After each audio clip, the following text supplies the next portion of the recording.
ಈ ವರ್ಷ ದೋಟಿ ಇದ್ದರೂ ಸಹ ಕೊಳ್ಳೆ ರೋಗ ಇಲ್ಲದ ಕೃಷಿಕರು ಯಾರಿದ್ದೀರಿ? ಎಲೆ ಚುಕ್ಕಿ ಇಲ್ಲದ್ದು, ಎಲೆ ಚುಕ್ಕಿ ರೋಗ ಇಲ್ಲದ ಬಾಧಿಸದ ರೋಗ ಯಾವುದು ಉಂಟದು? ಇವತ್ತಿನ ಜ್ವಲಂತ ಸಮಸ್ಯೆ ಅಂತ ಕೇಳಿದ್ರೆ ನಳ್ಳಿ ಬೀಳುವಂಥದ್ದು, ಕೊಳ್ಳೆ ರೋಗ, ಅದೇ ರೀತಿ ಎಲೆ ಚುಕ್ಕಿ. ಇನ್ನು ಈ ವರ್ಷದ ಇನ್ನೊಂದು ಸಮಸ್ಯೆ ಬರ್ತಾ ಇದೆ, ಕ್ರೌನ್ ರಾಟ್, ಕೊಬ್ಬೆ ಕಳಚಿ ಬೀಳುವಂಥದ್ದು, ಸುಳಿ ಕೊಳೆತು ಬೀಳುವಂಥ ರೋಗಗಳು. ಇಂಥ ಸಮಸ್ಯೆಗಳಿಂದ ಮೊನ್ನೆ ಅಧ್ಯಕ್ಷರ ಆಗಿ ಕಾರ್ಯನಿರ್ವಹಿಸಿದ ಮೊದಲಿನ 2ನೇ ದಿವಸ ಮಾನ್ಯ ಸತೀಶ್ ಚಂದ್ರವರು ಫೋನ್ ಮಾಡಿದರು. ಫಸ್ಟಿಗೆ ಕೇಳಿದ್ದು ಅಡಿಕೆ ಕೃಷಿ ಇನ್ನು ಎಷ್ಟು ವರ್ಷ ಉಳಿಬೋದು?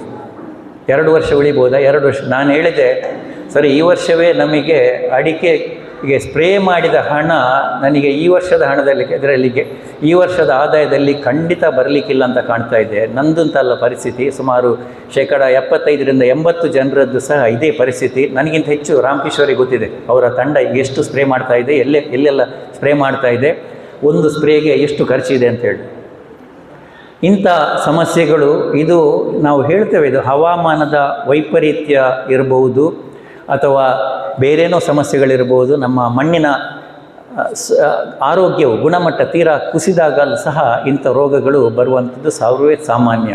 ಯಾಕೆಂತ ಕೇಳಿದ್ರೆ, ನಾನು ಇದರಲ್ಲಿ ಮುಖ್ಯವಾಗಿ ಹೇಳ್ತೇನೆ, ಯಾವುದೇ ರೋಗ ಬಂದಾಗ ತಕ್ಷಣವಾಗಿ ನಾವು ಪರಿಹಾರ ಮಾಡಲೇಬೇಕಾಗ್ತದೆ.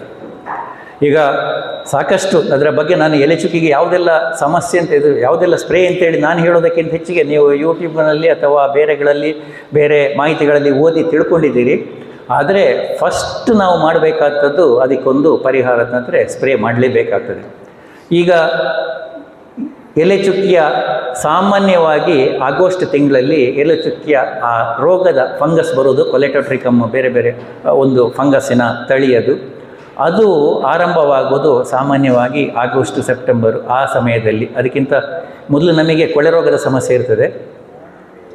2 ದಿವಸ ಇದು ನಮ್ಮ ಎಳತು ಸೋಗೆ ಒದ್ದೆ ಆಗಿದ್ದರೆ, ವಾತಾವರಣದಲ್ಲಿ ಒಂದು 65-70% ತೇವಾಂಶ ಇದ್ದಾಗ, ಬುಡದಲ್ಲಿ ನೀರು ಎಳೆದು ಹೋಗದೇ ಇರುವಂಥ ಸಮಯದಲ್ಲಿ, ನಿರಂತರವಾಗಿ ಮಳೆ ಬರ್ತಾ ಇದ್ದರೆ, ನಮ್ಮ ಅಡಿಕೆ ಮರದ ಆರೋಗ್ಯ ಸ್ವಲ್ಪ ಕ್ಷೀಣಿಸಿದಾಗ, ಎಲ್ರಿಗೂ ಗೊತ್ತಿರುವಂಥ ಸಂಗತಿ, ನಾವು ವಯಸ್ಸಾದ ಹಾಗೆ ನಮಗೆ ಕಾಯಿಲೆಗಳು ಜಾಸ್ತಿ ಆಗ್ತಾ ಬರ್ತದೆ ಅಂತೇಳಿ. ಅಡಿಕೆ ಮರ ಸಹ ಇದಕ್ಕೆ ಅದಕ್ಕೊಂದು ಇದಲ್ಲ, ವಿರೋಧ ಅಲ್ಲ.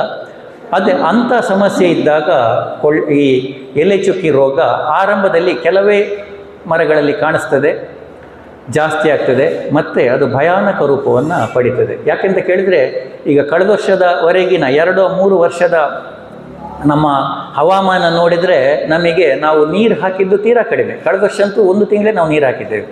ಯಾಕೆಂತ ಕೇಳಿದರೆ ಮಳೆ ಬರ್ತಾಯಿತ್ತು.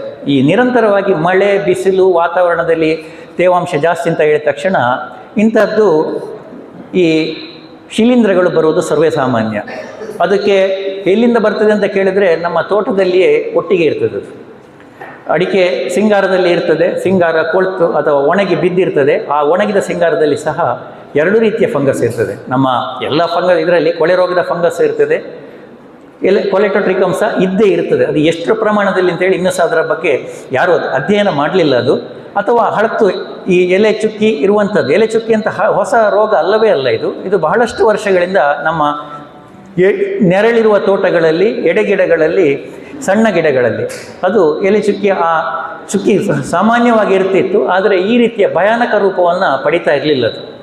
ಸೊ ಇಂಥ ಸಮಯದಲ್ಲಿ ನಾವು ಮೊದಲನೇ ಸ್ಪ್ರೇ ಮಾಡಬೇಕಾದದ್ದು ಆಗಸ್ಟ್ ತಿಂಗಳಲ್ಲಿ. ಸಾಮಾನ್ಯವಾಗಿ ಎಲೆ ಚುಕ್ಕಿಗೆ ನಾವು ಏನು ಮಾಡಬೇಕಂತ ಹೇಳಿದ್ರೆ,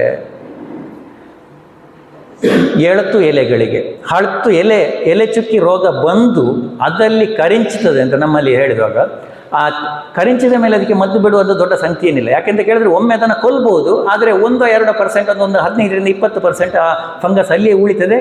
ಫೇವರೇಬಲ್ ಕಂಡೀಷನ್, ಅದಕ್ಕೆ ಸುಲಭ ಅಭಿವೃದ್ಧಿ ಮಾಡುವಂಥ ಆ ಕಂಡೀಷನ್ ಬಂದರೆ, ತೇವಾಂಶ ಮತ್ತು ಟೆಂಪರೇಚರ್ ಅದಕ್ಕೆ ಬೇಕು ಅಂತೇಳಿ ಅದಕ್ಕೆ ಸಹಜವಾದ ಅಂದರೆ ಅದು ಒಪ್ಪುವಂಥ ಫೇವರೇಬಲ್ ತೇವಾಂಶ ಎಲ್ಲ ಕ್ಲೈಮ್ಯಾಟಿಕ್ ಕಂಡೀಷನ್ ಬಂದ ತಕ್ಷಣ ಅದು ಉಲ್ಬಣ ಆಗ್ತದೆ. ಸೊ ಅದಕ್ಕಿಂತ ಮೊದಲು ಇನ್ನು ಬಾರದಾಗೆ ಎಳತು ಒಳಗಿನ 5 ಗಿಡಗಳಲ್ಲಿ, ಒಂದು ಸೋಗೆಗಳಲ್ಲಿ, ಈಗ ಒಂದು 10 ಸೋಗೆ ಅಡಿಕೆ ಮರದಲ್ಲಿ ಇದೆ ಅಂತ ಹೇಳಿದ್ರೆ, ಹೊರಗಿನ 3-4 ಸೋಗೆಗಳಲ್ಲಿ ಅದಕ್ಕಿನ್ನು ಯಾವುದೇ ನಾವು ಕೊಡುವ ಫೋಲಿಯರ್ ಸ್ಪ್ರೇ ಅಥವಾ ಅದಕ್ಕೆ ನ್ಯೂಟ್ರಿಯೆಂಟ್ಸನ್ನು ಅಥವಾ ಯಾವುದೇ ಮದ್ದನ್ನು, ಯಾವುದೇ ಔಷಧಿಯನ್ನು ತಗೊಳ್ಳುವಂಥ ಆ ಕ್ಷಮತೆ ತೀರಾ ಕಡಿಮೆ, ಇಲ್ಲ ಅಂತಲ್ಲ ತೀರಾ ಕಡಿಮೆ. ಅದಕ್ಕಿಂತ ಜಾಸ್ತಿ ಅದನ್ನು ಮಧ್ಯದ ಇದಕ್ಕೆ ಒಳಗಿನ ತಿರಿಗಳಿಗೆ ಬರುವಂತೆ ನಾವು ಸ್ಪ್ರೇ ಮಾಡಬೇಕಾಗ್ತದೆ. ಗೊನೆಗಳಿಗೆ, ಸಿಂಗಾರಕ್ಕೆ, ಎಳ್ತು ಸಿಂಗಾರಕ್ಕೆ, ನಳ್ಳಿಗೆ ಸಹ ಸ್ಪ್ರೇ ಮಾಡಬೇಕಾಗ್ತದೆ. ಅದು 3 ಅಷ್ಟಕ್ಕೂ ಕೊಟ್ಟರೆ ಅದು ಸಿಸ್ಟಮೆಟಿಕ್ ಆಗಿ, ಅಂದರೆ ಅಂತರ್ವ್ಯಾಪಿಯಾಗಿ ಅದು ಒಳಗೆ ಮರದ ಒಳಗಿಂದ ತೆಕ್ಕೊಂಡು ಅದು ಬೇರಿನಿಂದ ತಿರಿಯವರೆಗೆ ಪಸರಿಸ್ತಾ ಇರ್ತದೆ. ಆ ಸಮಯದಲ್ಲಿ ಎಲೆ ಚುಕ್ಕಿ ನಾವು ಇನಿಷಿಯೇಷನ್ ಆಗುವುದಕ್ಕಿಂತ ಮೊದಲೇ ನಾವು, ಅಥವಾ ಹಿಂದಿನ ಒಂದು ಎಲ್ಲಿಯಾದರೂ ಎಲೆ ಚುಕ್ಕಿ ಇದ್ದರೂ ಸಹ ಅದನ್ನು ಸಾಯ್ತದೆ, ನಾಶ ಆಗ್ತದೆ ಅಂತ ಹೇಳಿ ಆದರೆ ಅದನ್ನು ನಾವು ಸ್ಪ್ರೇ ಮಾಡಿದರೆ ಹೆಚ್ಚಿನ ಫಲಿತಾಂಶ ಕಾಣ್ತದೆ.